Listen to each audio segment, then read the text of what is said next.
Good morning, everyone. Yes, good evening to some. Today is Saturday, August 10th. I'm Jeffrey Morgan, and this is a talk I host twice a week to discuss my experiences on the path of soul transcendence. I offer this work with the encouragement and support of my friend John Morton, who holds the mystical traveler consciousness, which is the spiritual consciousness that allows us to do the work that we're doing here today. If you're new to the call, the format is simple. We're going to start by calling ourselves forward into the light, which is calling our awareness forward into the light of God that's already present. And then we're going to chant 3 Anai hues. Hue is an ancient name for God, and Anai invokes a quality of empathy and compassion. I'm going to play a beautiful chanting of Anai hue in the background, and you can just stay muted and chant along. Then I'm going to play a video clip from my teacher, John Roger. And then I'm going to do a reading from Hadovich of Antwerp. I choose these names of these authors that I can't pronounce just to keep myself on my toes. Okay, with that, I see Ron Holnick. Would you like to call us forward into the light, brother?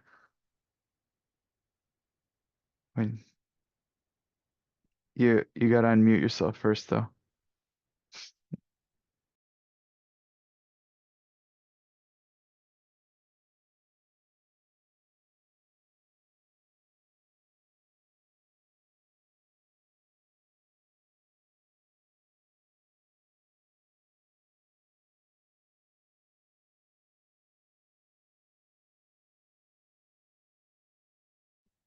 There, that's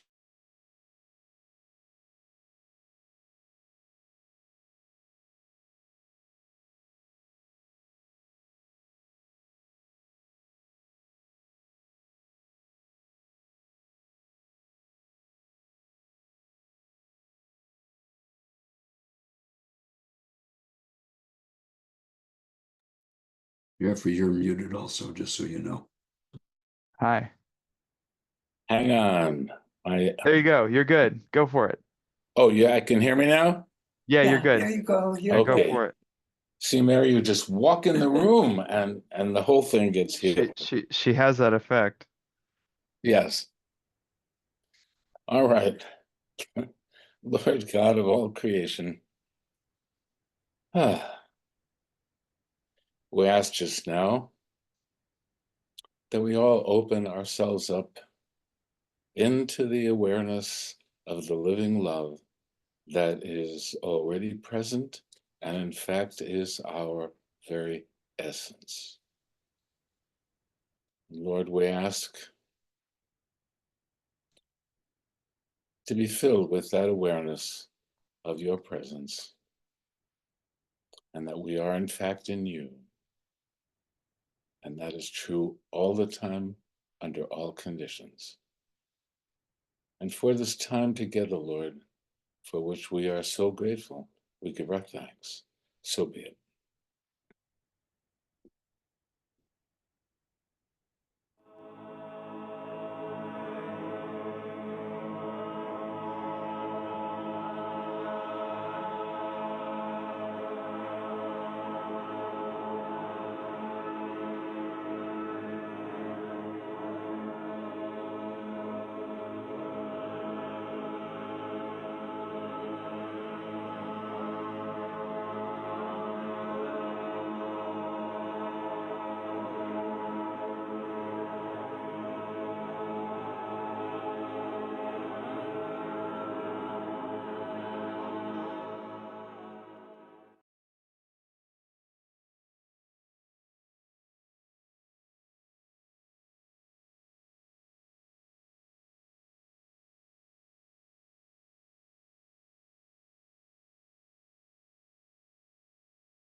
It is by reflection that you're seen, and the spirit inside is seen by reflection through the eyes. It's seen by reflection through the action. It's seen by reflection in the voice, in the approach, in the caring, in the sharing, but mostly it's seen by the service to the other being. Jesus Christ said, love God with all thy body, mind, and soul, and love your neighbor as yourself. So some people go up to others and they say, I salute the divinity in you. That isn't what he said to do. He didn't say, go up and salute divinity in them. Jeez, people won't listen. Well, I can't love that person. He didn't say, go love that person. He says, love God, the Father within, with all your body, mind, and soul, and your neighbor as yourself. So you love the Father in the neighbor. And so you do say, I love the Christ in you. I love God in you. I love that in you.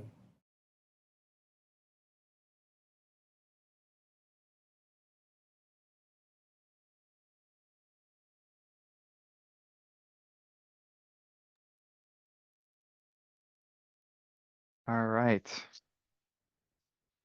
Here's the reading. All things are too small to hold me. I am so vast. In the infinite, I reach for the uncreated. I have touched it. It undoes me, wider than wide. Everything else is too narrow. You know this well, you who are also there. And that's Heidevich of Antwerp. Could be pronounced Heidevich. Who knows? Who knows? It's a mystery for the ages. All right. Wendy Kunkel.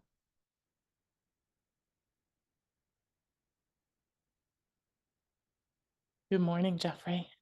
Good morning. Um, Thank you for being you and here, and lovely to see Ron and Mary. Love to you both. Love to you all. I am asking for the highest good for a lift, a higher perspective, would love some grace and help getting out of some of the patterns that don't seem to be working, and yeah, a different perspective on some stuff that I'm going through. So trying to minimize the story. I've been feeling a fair amount of stress. Work related. I help run a business my father started, a manufacturing company. And I've been on a process of trying to get out of the day-to-day. And there's been a work audit, and we're trying to value inventory that's been a mess. And anyway, it's I've been pushing for a number of months, and it just keeps going, and I'm feeling pretty depleted. And then I'm also wanting to move forward in other areas of my life for more joy and connection and spirit. So just the normal, perhaps, juggle of life, but with it feels like I'm stuck in some patterns of pushing, and my mind is very smart. I love that, but it's trying to figure it all out, and thinks that if I get it right, or if I figure it out, or yeah, then it would feel easier. And so my leg is acting up, and I've been using my USM tools and other attunement. My body's very sensitive and talkative. So my leg is right now having spasms of sorts that don't make sense, and not wanting to move forward. Which leg? My left. Got it. So I've had patterns of stuff on the right side, like the more efforting side, and this one's, anyway, I'm trying not to tell you what I've been busy thinking up, and open to your perspective and spirits. I'd love some grace and upliftment and a higher. I've been doing my best, and yeah, thank you for any assistance and spirits assistance for the highest good. Well, thank you for sharing all that. One of the most frustrating phrases that is swam around my head recently is in order to have what you want what you have. And there's a way in which I think one of my favorite John Rogers seminars is, I think it's called Walking Joyfully Through Our Karmas. Maybe it's just what the doctor ordered for you. But it's funny because I think on the one hand, it's useful to be in an awareness that we're quote unquote stuck in a pattern. But to the extent that that gives the mind license to argue with that, it doesn't always serve us, because the truth of the matter is, if we're in a pattern, we're in a pattern. It means we need to have that experience, and it means we're learning a specific lesson.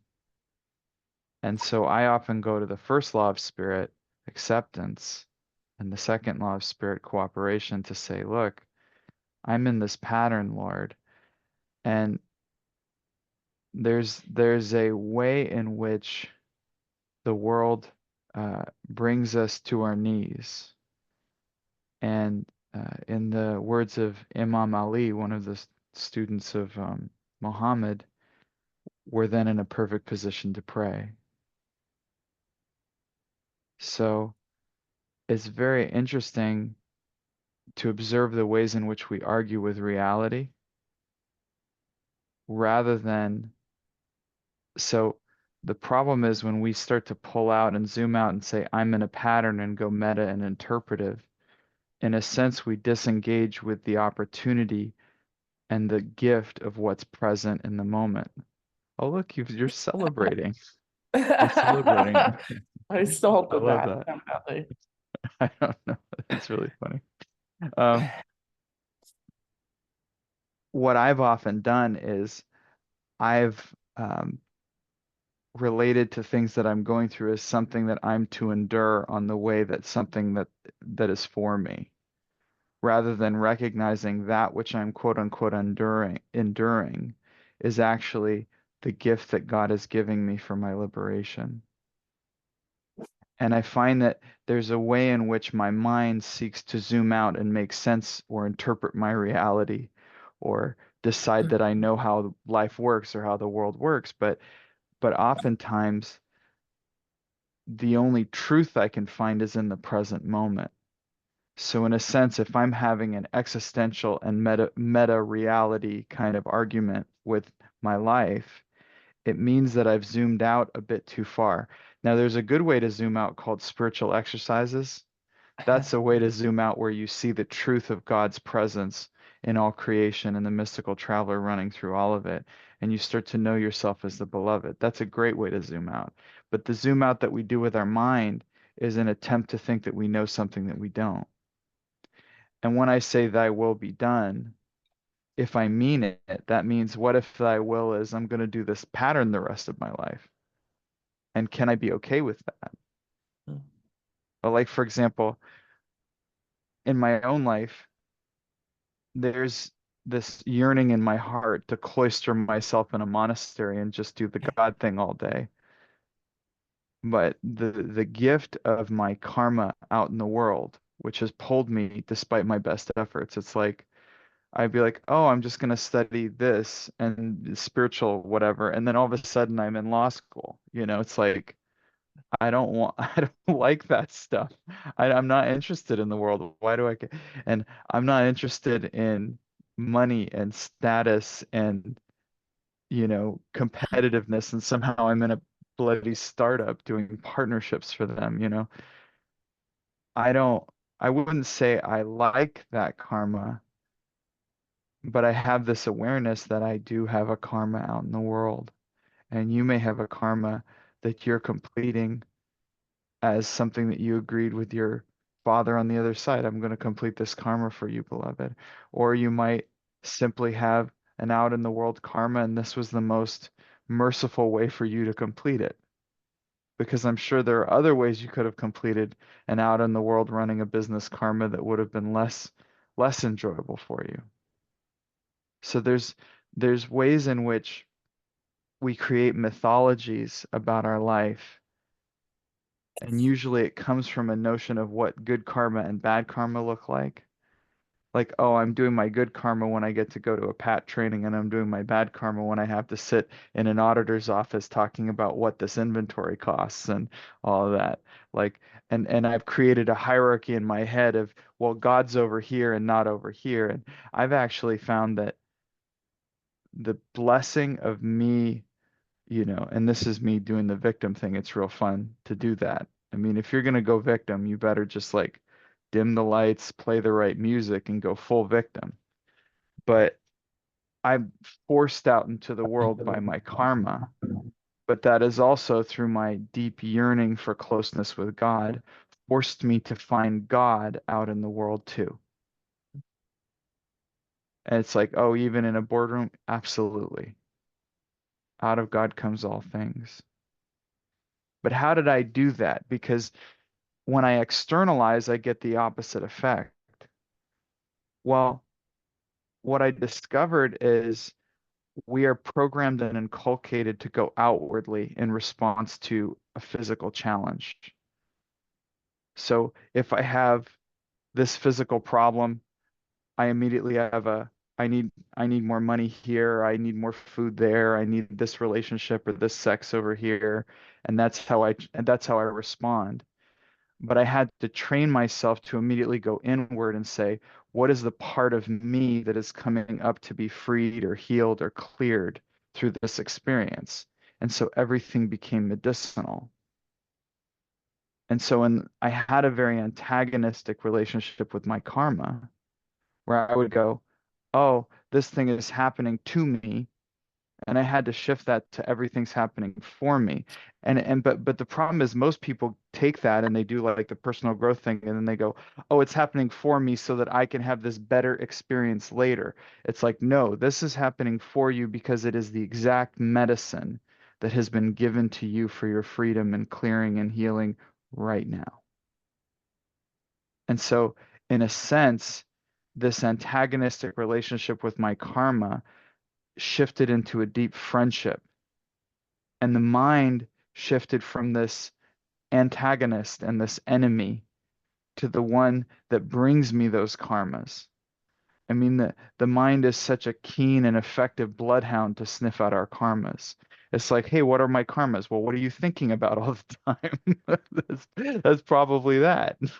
What are you doing all the time? And usually our thoughts lead to our actions. So you say, if you can't say, what am I thinking about all the time? What am I doing all the time? And that's probably somewhere around your karma. And it's not this elusive metaphysical something. It's literally the fabric through which we gain experience as souls. It's not, oh, these causal experiences that happen to me. It's the eyes that I'm using to perceive them. It's the body that I'm using to interact with them. It's the way in which I interpret all of this in my mind through the ego. All of that's karma. So I don't need to worry about where's my karma and what should I be doing. The curriculum's already going to be fed to me. So you go, okay, well, for me, oftentimes the legs are associated with action, forward, and usually the right is expressing into the future and the left is expressing into the past. That's just what's happened. And pains that are in proximity to the knees either have to do with guilt or shame or an argument that I'm having with God, my will versus God's will, which is a lot like, you know, bringing me to my knees and whatnot. So the body can be a very, very good indicator of the ways in which we are arguing with our karmas. Because usually pain happens at the level of block and resistance, and flow is often correlated to health and well-being, energy, unencumbered energy flow in the body.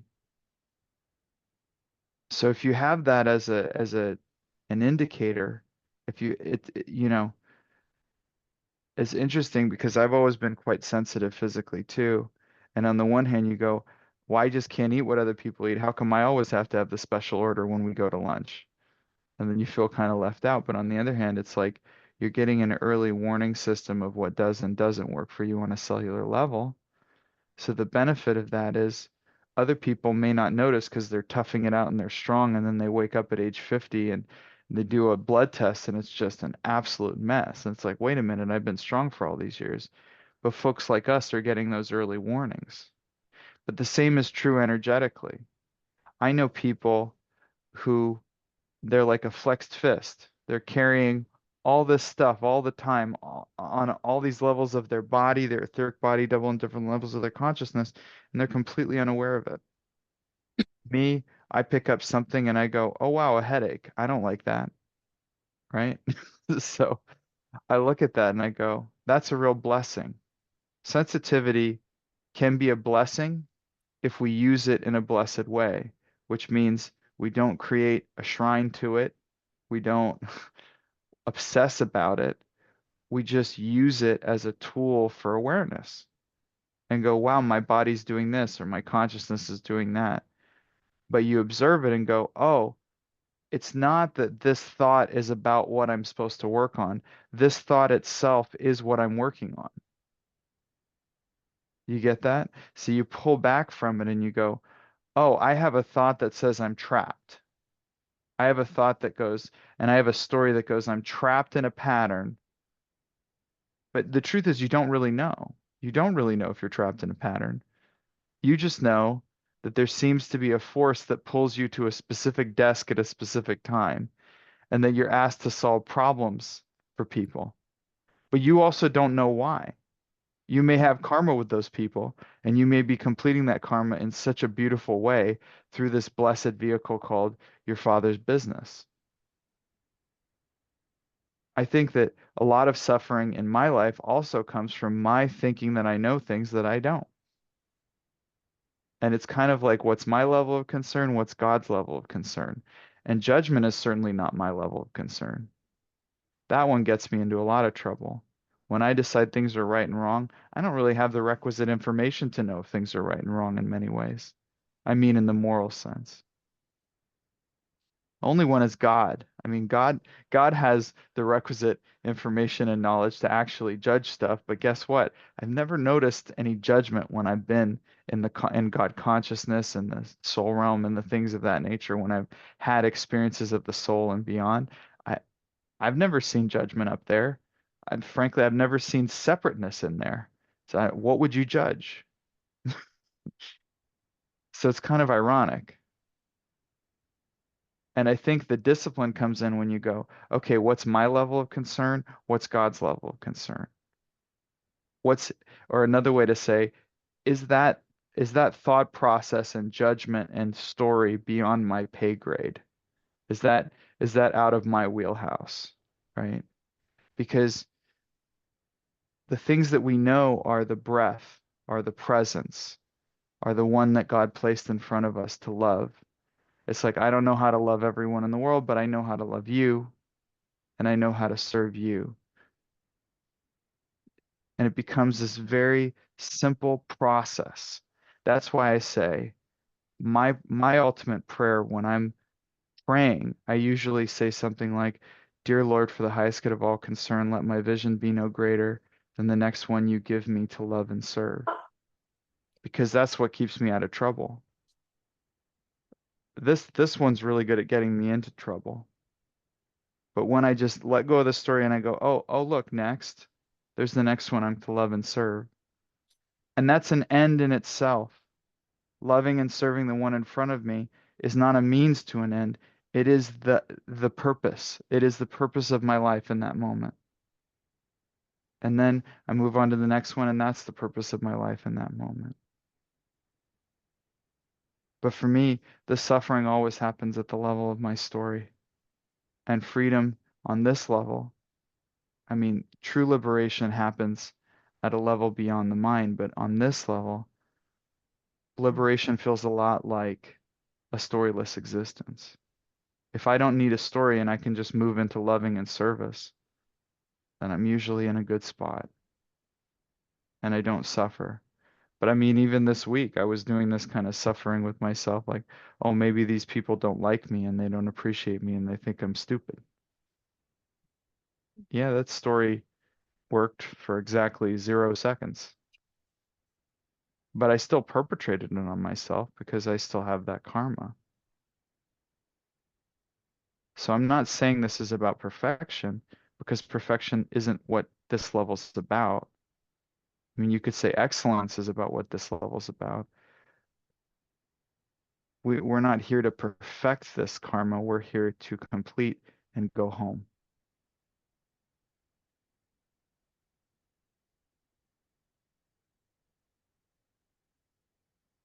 Thank you so much, Jeffrey. I I will I don't even know what to say. Okay. If there's everything you said was super helpful. And I also would love to see God in more of everything that's present, including all that's present inside of me right now in my work and choices. That's a beautiful prayer. I love that. That's a wonderful intention. Thank you. Love you. Much light. God bless you, Wendy. Thank you. God bless you. Lucia Parga Navarro. Hi, Jeffrey. Can you hear me? I can hear you.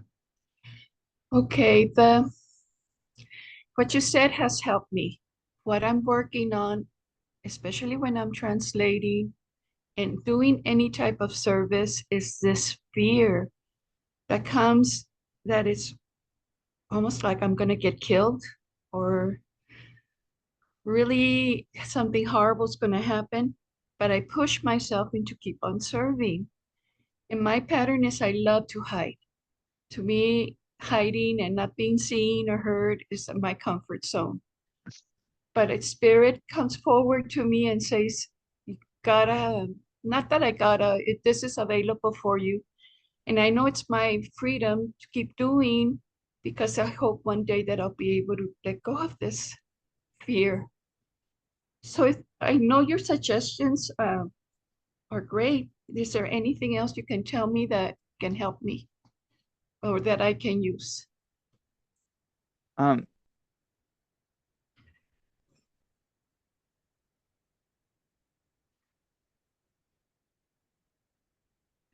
I'm gonna go with what I'm hearing and we'll just see where it goes. A lot of people don't know, but the Jewish notion of time was a revolutionary invention for the planet.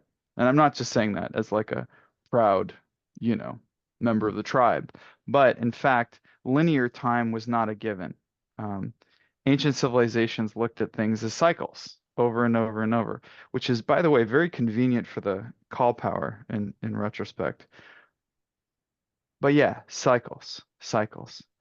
So Judaism said, no, no, no, it's a line. It's going from an origin to a perfection and an ending. And then they eventually put a Mashiach, a Messiah at the end of that.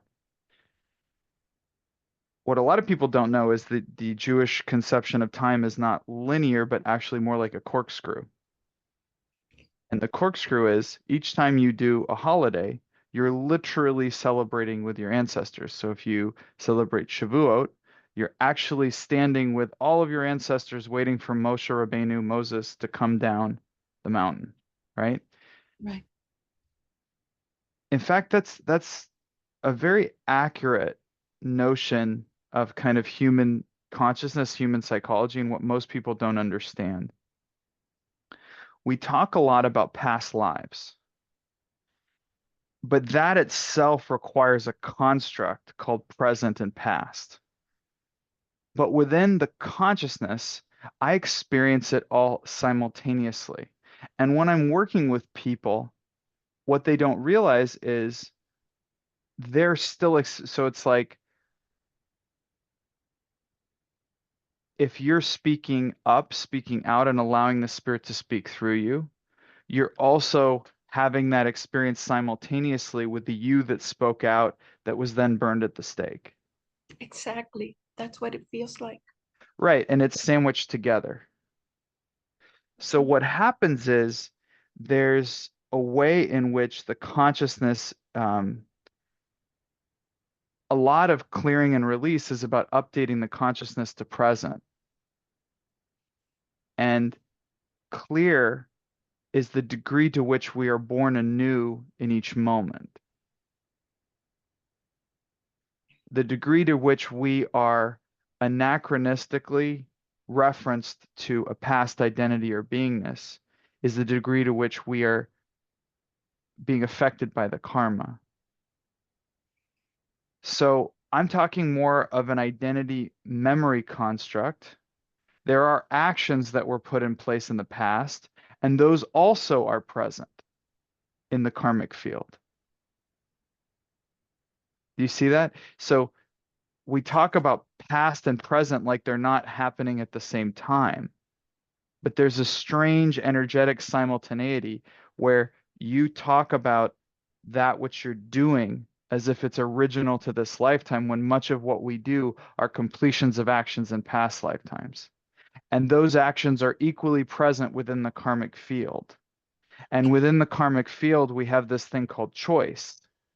Now you're exercising your choice within the karmic field to, in the face of the fear that is a remnant action from a past existence, choosing to still express and be that conduit by which the light would express on this planet. That to me seems like a very good choice.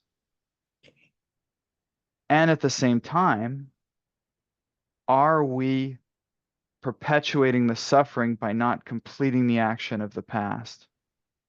And the irony is, oftentimes the action of completing the past is simply going and maturing the consciousness, where you go back in, you visualize yourself, and where you were visualizing yourself on, you're tied up, you're at the stake, they're lighting the kindling, you can start to smell the smoke.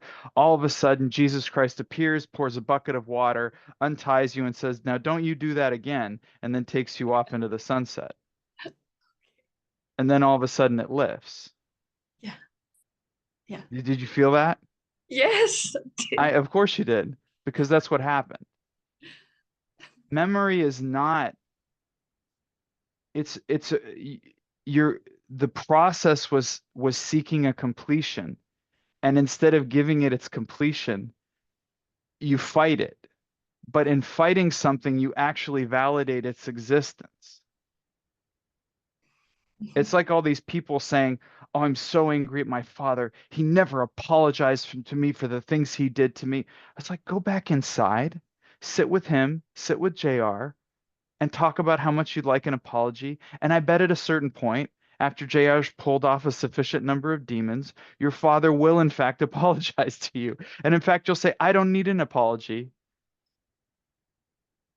because it'll already be healed. You'll witness what he went through. You'll see all the healing, because honestly, the relationship that you had with him would have been inside of you anyway. Right. And yet it's like we're in the desert thirsting, and we're holding the glass of water away from our face saying, "No, no, no, no, no. I must suffer." Yeah. A lot of us have been burned for speaking God's truth in past lives. It's a bit of a professional hazard for those seeking truth.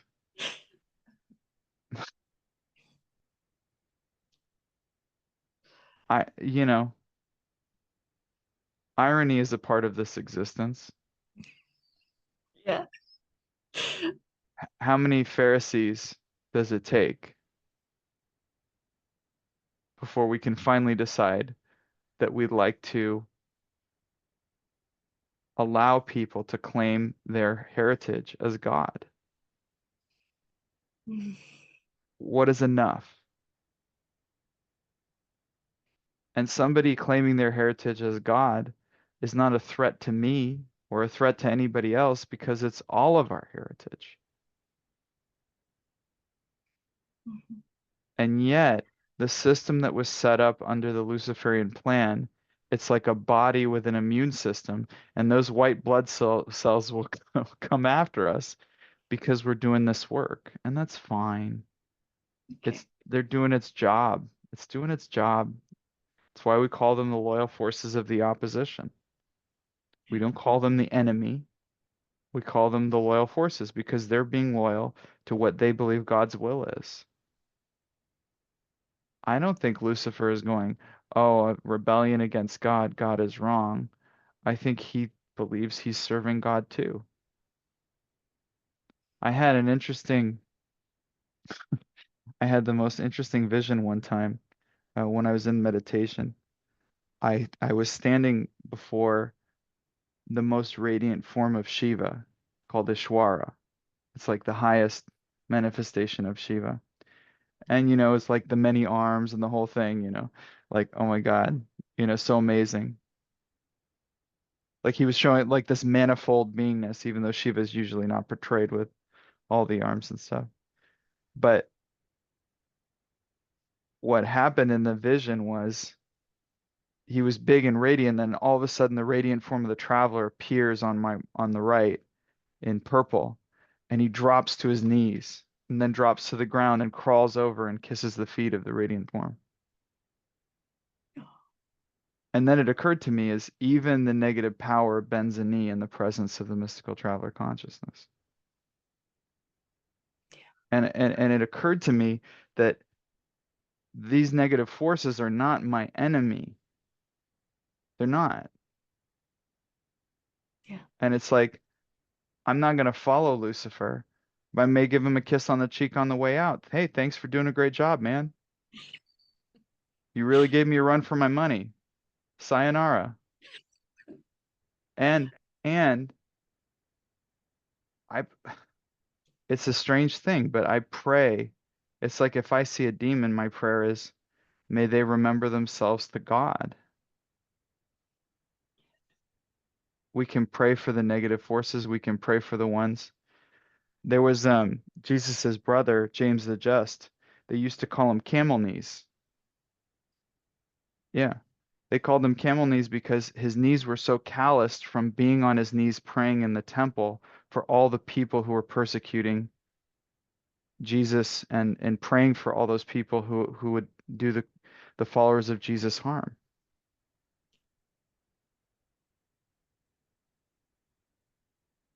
I mean, just that I've worked with people and sometimes the thing that clears it is just praying for the other person. Just the way Jesus did. Forgive them, Father, for they know not what they do. And you advocate for them. It just changes the whole dynamic when we're advocating and praying for that demon that was trying to mess with us in the sleep state. It's a whole different thing. We can love our enemy. And it's funny, we discover there isn't an enemy. An enemy is just this construct that we create through againstness, but through the traveler consciousness, how can there be an enemy when the traveler runs through all of it? Yeah. And I remember I read this beautiful book by Stephen Mitchell called Joseph and the Way of Forgiveness. And it was like a retelling of the story of Joseph in the Bible, but as almost like a blueprint for forgiveness. And I think it said something like, you truly forgive someone when you reach a place of awareness that you realize there was nothing to forgive in the first place. And it's like you get to a place where you forgot why you were mad. You just forgot. And all you want's the loving.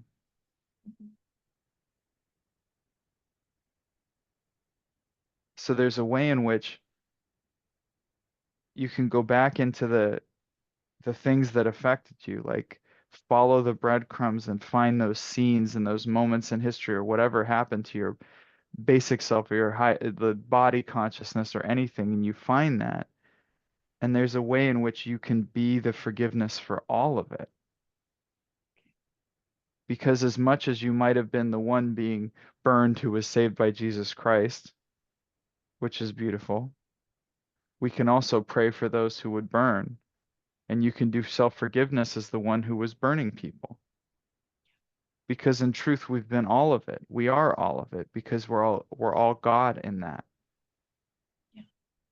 And I can remember there was a moment, I think, when John Roger was accused of some things and he said, I take it all. Yeah. And I look at the wisdom of that and go, I think that's a blueprint. We don't need to fight. It's like resist not evil, because the truth is we're all of it. And if we forgive ourselves in all of it, then we're free. Our prison is the degree to which any part of our consciousness is made not okay. And it's like even the murderer, yeah, even the murderer. It doesn't mean you're choosing a physical action of harming other people, but can you decide that God also loves murderers Yeah. inside of you? Yeah. Can you decide that God also loves hypocrites inside of you? Yeah. And to me, that whole process of clearing is in a sense expanding the Christ itself within to embrace all existence, to embrace all of those who would do us harm, all of those who would persecute us in various ways. And many of us have had lifetimes where we've had that experience, and that's okay. And that was enough. And we don't need to relive it. We can go back and complete it, and we can let it go. I look at it as like with Jesus Christ, there was one crucifixion was enough. He bridged into all the hells.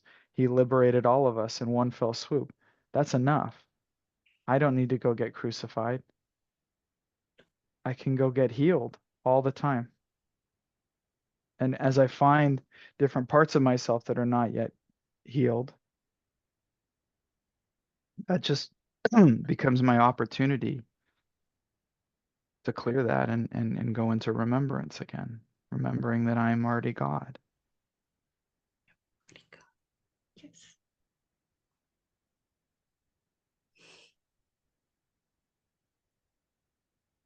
That looks complete. How are you doing? Great. Awesome. Thank you, Jeffrey. Really appreciate it. My pleasure.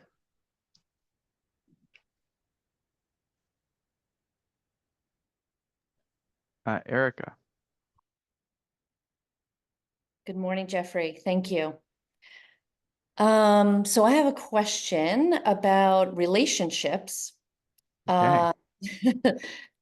Same along the lines of what we've been talking about. You've been talking about patterns.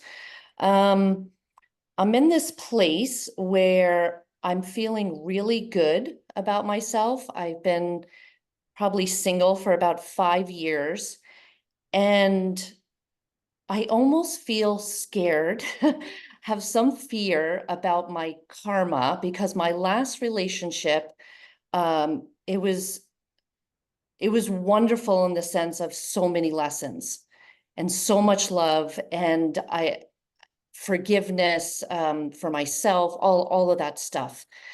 And so I feel like I'm just starting to open up my heart again and having that desire, and it almost is like this push-pull of like, wait a minute, I'm in a really good place now, and I don't know if I could trust myself to be in a relationship. So I feel like I'm going back and forth with it, even though I want to love, I love loving, and I know about, loving myself and the reflection of whoever the partner would be. So I was wondering if you had any insight or perspective about that. Well, at the end of the day, usually our karma will prevail, Mhm. you know, despite our best efforts. So I know people who want nothing more than to be married and they just can't seem to get married. And I know people who would want nothing more than to be a monk who got married very young and can't seem to get unmarried. So it's generally, if you have karma to pay in a relationship, you're going to do that. Now, there's another dimension that I think is important regardless of what your relationship status is, which is about your inner freedom. And it goes, what blocks have I placed to relationship inside of me? And what rules have I created in my consciousness? And what stories have I perpetrated on myself? And even if you were living thousands of miles from other humans in a cabin in the mountains, I would still suggest clearing it, because at the end of the day, that's still an aspect of creation within you that is not okay, that is not unconditional. So I look at it and I go, well, clearly you're bumping up against something. And regardless of whether you go into another relationship or not, it's probably in your best interest to clear that. Mm. It's very strange because, and you could say the same, it's like even if I was working with somebody who took a vow of poverty and they can't even own money, we may find that energetically their body refuses to accept the energy of money, or that they have blocks or judgments about money. And I'd still suggest clearing them, even if they're on a vow of poverty.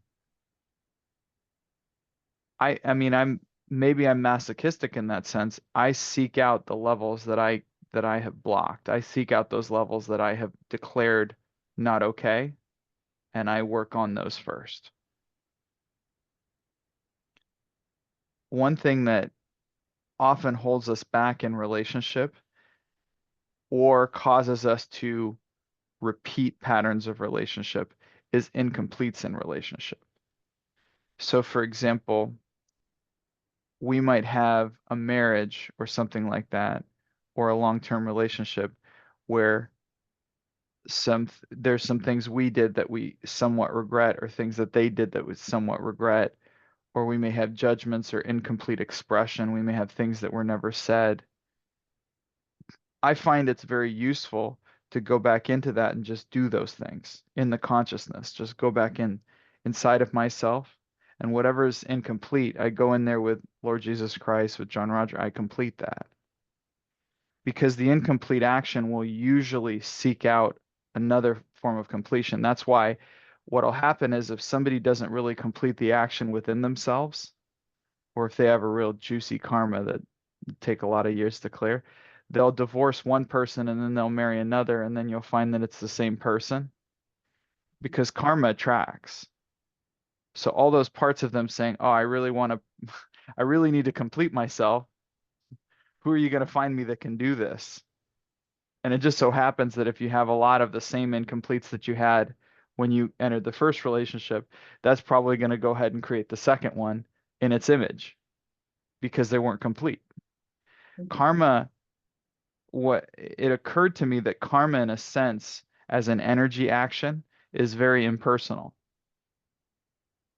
We interpret it very personally because it's happening to our personality ego, and that's how we perceive it. But in fact, it really is just an energy that's seeking its completion. It's like you throw a ball up in the air and then it comes back down again. Or you throw a ball up in the air in another lifetime and then it comes back down again this one, and you go, "Hey, why do balls always fall on me? This is so wrong." Well, you threw a bunch of balls in the air in the past life and now they're all coming back down on you. That's okay. But don't wonder where they came from. Right. So that fear pattern that you have going, "Well, I finally healed this," or "I'm finally this," and all that's a story. All that's a story because in truth, you are who you are right now, and who you are right now is different than who you are a second ago. And you just keep recreating that. And this notion that you're somehow better than you were when you were in the karma is itself a story. Mm. To me, it's not necessary to judge or to evaluate in that way. We can just simply respond to what's present. Responding to what's present does not require a value judgment of our past. I don't need a story that says, "Oh, I can't believe I was stuck in that horrible relationship and I was doing on and I finally liberated myself from that abusive dynamic and now I'm here and now I'm there." None of that's necessary. In fact, in the work that I do, I would drive myself crazy because I'll say one thing one day and then the next day a different thing will be true. Oh, you're such a hypocrite. Oh, you're so inconsistent. How come? Maybe, or maybe I'm just hyper honest with what's present in the energy. Mhm. I actually am quite suspicious. I mean, if when I've gone to different healers, if a healer literally just does the same stuff over and over, I'm very suspicious of them because the nature of this reality, this lower level, this physical level, especially is change. And that which is healing today may be poisonous tomorrow. And I'm sure there are people on the call who do healing work who would agree with me. It's always dynamic motion. And so the notion that you're somehow statically better than you statically were when you were in that relationship is a bit silly because the truth is you were just being you responding to what's present in your karma. And there's nothing wrong with being stuck in a karma. It's not wrong. I think no matter where we are, the truth of the matter is this entire reality is called us being stuck in a karma. So you're stuck in a karma called your perception ego reality, and then you're judging another stuck in a karma from a different stuck in a karma, and then you're judging that stuck in a karma from this stuck in a karma, and none of that's real. Mm. The reality is the soul, and then you go beyond that reality and find that there's just spirit, there's God, and then there's spirit. Like God consciousness would say the soul isn't real because it's individuated. So it's a bit of an ego trip when we run that on ourselves rather than simply saying, what is the energy doing right now? Lord, what would you have me do? What's present? So why do we perpetrate the story? Well, because we're addicted to this thing called control, and we think that by maintaining a certain type of control, we can control our level of comfort while we walk through our karma in this lifetime. And that may be true temporarily. But I think that what Jesus taught about stowing your treasures in heaven rather than on the earth kind of thing, if we say that quite literally, like the inner kingdom of heaven, it's like building up that presence of God, that portable paradise within us. Let's invest here and let the physical world do what it needs to do. And then it's just called be cooperative, keep your agreements, be responsible on the 10% level using the information that you have. But there's no need for a story in that equation. You can just respond. You can just cooperate. You can just get the information that you need to function in a responsible way. But it may be that, in fact, in reality, what I found is, well, when I was quote unquote in illusion before, I was also in God's perfection. And now I'm here and I'm in God's perfection. And I was doing the best I can with what I knew, and now I'm doing the best I can with what I know. And that's all that's going on here. And it doesn't need to make sense. It's just I'm doing the best I can with what I know, and I'm working on my bad habits. And relationship will find you if you put yourself out there and it's karmically on for you. But there is some wisdom to the whole notion of like you can't usually buy, you know, well, I guess now you can, but you can't, let's just say you can't physically manifest a car in your bedroom. It has to be delivered or you have to go get it or like go to the car dealership. That's where cars are kind of thing. Mhm. Or I guess virtually go to the website with all the cars. But nonetheless, like relationships require a degree of visibility. Like if you're in a bunker in a, in a mountain somewhere in Switzerland, and then I'm like sitting there laughing at myself because you could be like in a cabin in the woods thousands of miles away and a backpacker gets lost and it's this and then it turns out to be like your romantic partner and they knock on the door and say I'm so sorry I'm lost, I don't know what I'm doing, and then they're all of a sudden and then you see the person and you're like oh no, I know that feeling, this is gonna get messy. Well, that's great. Right.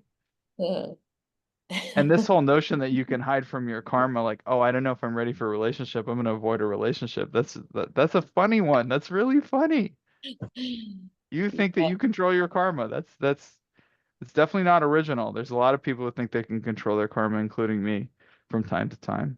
I've never really found the only way out is in. We transcend the karma through the Christ consciousness, through the mystical traveler consciousness. But that doesn't mean that the karma doesn't need to be paid in some form or another. Maybe we pay it in service, maybe we pay it in the grace of the mystical traveler through a dream. But if you got karma to be in a relationship, maybe you'll be in a relationship in dreams. You could do that. Well, honestly, this morning I woke up and I was like, oh, I need to ask Jeffrey because I was in a dream where I met someone that I really liked. I'm like, okay. Uh-oh. Here you go. Uh-oh. Looks like the hiker found you in your cabin. Uh-oh. Oh, Jeffrey, thank you for putting perspective and humor and the reality of karma for me. Have fun. Thank you. Karma is funny. Yeah. Thank you. Bless you. God bless you. Thank you. All right, Kinka, for bonus time. How you doing? Oh, wow. I'm good. Thank you so much for calling on me at the late hour. I'll try to be brief.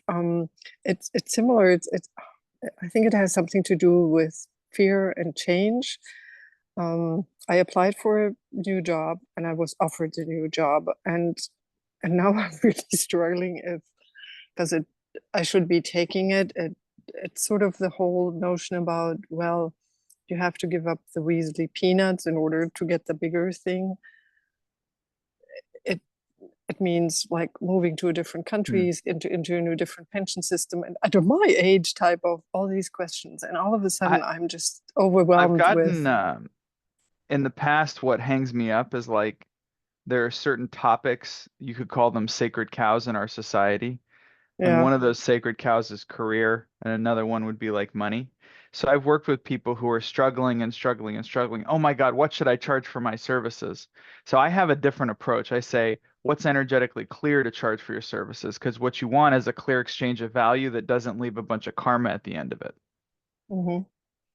So I think that it has a trigger for you because for you, career is associated with identity and meaning. Mm-hmm. And you would have looked at like your father and how that was identity and meaning. And you have like a reference point, and so right now you're struggling over is this identity right for me? Is it because it's got all this charge and trigger to it?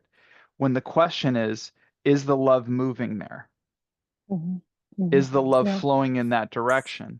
And then you just follow that. Then you become willing, because a lot of people relate to life as what happens to us. What we can look at it is more like there's a really beautiful book called The Surrender Experiment by Mm-hmm. Michael Singer. It's a wonderful book. And there's a kind of, in the introduction, he talks about how Hercules had this challenge to clean out the stables, that you can just imagine how many layers of whatever were in there. And he did it by redirecting a river, and the river washed it out. Mm-hmm. So in a sense, life becomes like that river, and you allow it to carry away that which isn't you. And so there's this beautiful surrender of all the parts of you that aren't you. Now, how do we get into the river? Well, we follow the river of love. We follow the flow of loving, and the flow of loving usually pulls us into that next estuary or that next transition of the river. And then what'll happen is the experience itself will start to pull away, and we'll start to transform into that which is available and able to participate in that karma or in that process. So you talk about the new job. It may be that you're having resistance because you and your consciousness are not prepared yet for it. And you and your consciousness are not prepared yet for it simply because you haven't made that decision and you haven't allowed the transformation that will take place. So from the perspective of the karma that you're running, it may seem daunting and really big. And as soon as you make that choice, then all of a sudden, this amazing thing happens where that water of life starts to flow, and then you just watch as you transform and you start allowing that to transform you into that which is perfectly available and perfectly capable of that path. So, for example, you have these ideas about, oh, what about my age? What about this? What about that? Like, that's all a story, but what I'm talking about is very functional and very energetic. And Yeah. oftentimes the mind will say, I'm not ready for this. I'm not ready for this. And in fact, that's true. From the perspective of how you're energetically calibrated right now, you are not ready for this, but that doesn't mean you shouldn't do it. That means when you do it, a transformation takes place and you're given capacity to do it. And Thank you. people can have this as well with like healers and practitioners, right? For example, I notice that my capacity to work with people is enhanced by my willingness to work with people and the level of need of the person that comes to me. So somebody comes to me needing a capacity that I'm not currently aware of having. All of a sudden, God gives that to me. And so I get upgraded. Now, if I go from the perspective of the mind and the perspective of my current capacity, I would say, oh my God, why did I agree to work with this client? I have no idea how to help them. I'm not capable of doing this. But inevitably, if I have that clear intention and I'm following the loving, and I've got my egoless, I'm not doing the story, I'm just following the loving in service and openness and willingness to serve and willingness to be God's instrument on this planet, then all of a sudden the capacity comes and I'm recalibrated. And the recalibration might be very uncomfortable. I'm not saying it's comfortable, but we're not here to be comfortable. I don't know if you've noticed that. Yes. Even people who have very comfortable karmas, like very wealthy people who may have like really nice house, they do not have comfortable. I've never met anybody who has perfectly comfortable karmas because maybe they have some internal stuff going on. Just because the financial side is easy. Maybe they have interpersonal struggles, or maybe they have body stuff, or maybe that everybody has suffering. That's just part of being here. Everybody has discomfort. Thank you. So, That's so incredibly helpful. So, if the loving is moving there and you say, Lord, it's in your hands, I surrender, I'm going to follow the loving, then you have that radical willingness and you allow your consciousness to recalibrate so that you can be ready for that. Even as I applied despite all, second or guesses that I had about it. And then I literally just put it in my prayers and said, Lord, if you want me to be there, then it's up to you. I mean, I'm happy with whatever happens. And well, what happened is what happened. So yeah, thank you. And yeah, I think for me, it's really almost about trusting that, there are a lot of things where there is no security. I just simply have to trust it's going to be okay, period. So yeah. Yeah, it's not that it's gonna be okay, it's that it's okay. It's not that I need to trust that it's going to be okay, it's that God's got this. Yeah, So that's it what I was meant. okay before, it's okay right now. Yeah. It's gonna remain okay because God's got this. Yeah. Thank you. Thank you, truly. Okay. God bless you. God bless you, Jeffrey. Thank you so much. Okay. Well, everybody, have a wonderful day, have a wonderful weekend, and God bless you. God bless you.